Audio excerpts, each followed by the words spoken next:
काय सांगते ती? बापाने दिलाय म्हणून दिला नाहीस तू? कशी अकाऊ मुलगी आहेस का तू? हा, सगळ्यांसमोर मगाशी खाली तर खूप मोठं मन असल्यासारखं दाखवत होतीस, नाटकं केलीस. तू विसरतेस का? शुभ्रा या घरची नात आहे. तू कोण आहेस विसरलीस? तुला उचलून आणले या घरात. शुभ्राला रडवण्याची हिम्मत कशी केलीस तू? का रडवलंस तू तिला?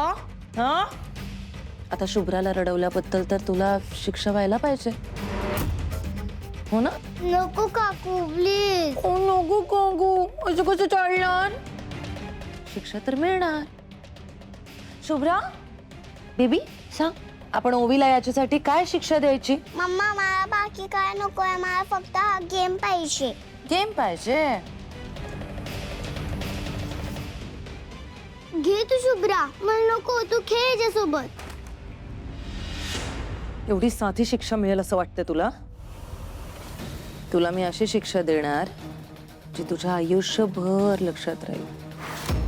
माझ्या शुभ्राला एखादी गोष्ट हवी आहे आणि ती जर तू नाही दिलीस तर त्याचे काय परिणाम होतात हे तुला कळलं पाहिजे ना.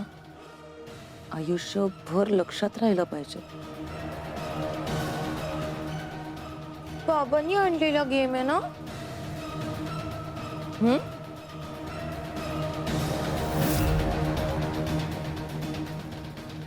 काकू नको ना, बाबांनी आणलंय. हे?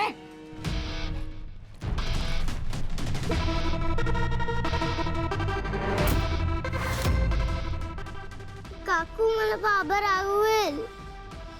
चूप. बाबा कसा रागवेल? त्याला तू हे जे काही झालंय ते सांगितलंस तर मी काय करेन हे तुला माहिती आहे ना. माझी तक्रार तुझ्या बाबाकडे केली, त्याला सगळं सांगितलंस तर मी काय करेन माहिती आहे ना. तुला ओवी शाळेत ती गोष्ट शिकवली असेल ना, राक्षस आणि पोपटाची. राक्षसाचा जीव पोपटात अडकलेला असतो, तसंच समज हे सगळं. तुझ्या बाबाचा जीव तुझ्यात अडकलाय.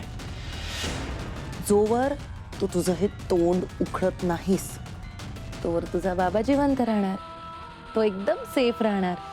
पण ज्या दिवशी तू तुझं हे तोंड उघडशील ना तेव्हा तुझा बाबा